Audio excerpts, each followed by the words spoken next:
Greetings, cohortians. So I'm feeling called to share the reading this week that really impacted me, which I watched a little bit ago, was on HSPs, highly sensitive people. So initially, when I was reading it or when I was hearing it, I'm like, oh, let's see what this is about. Like, I didn't even really think that I would fall into that category. And after watching the video, I'm like, I'm a highly sensitive person. And it makes a lot of sense now when I look in retrospect.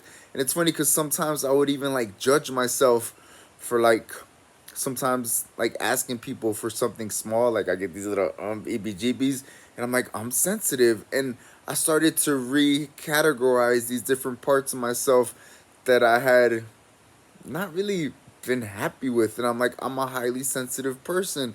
And it really allowed a space for me to have much more compassion for myself in those moments and even looking forward.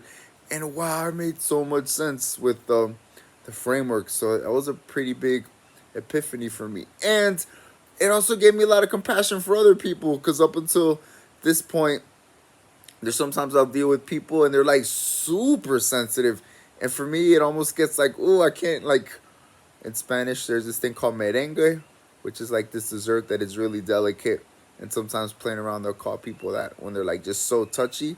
And now, thanks to this, and it's funny because I was just at Whole Foods and I ran into the cashier, and she was definitely an HSP. And she even had a moment of being a little overstimulated, like in our interaction with what's going on. And it was so cool because normally I would kind of just, yeah, like judge her in that situation. And now I'm like, oh, she's an HSP. Right now she's self regulating and seeking some comfort. Like she actually, a coworker came and like gave her a moment to just lay her head. And it was beautiful.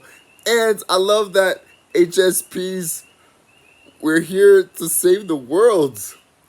And I realize it comes with for sure like its price in a way, and it gives me more of an incentive to play my role in service to humanity, realizing that I've been blessed with this gift and I get to continue creating the space for all of us to thrive via it and all my other dharmic qualities.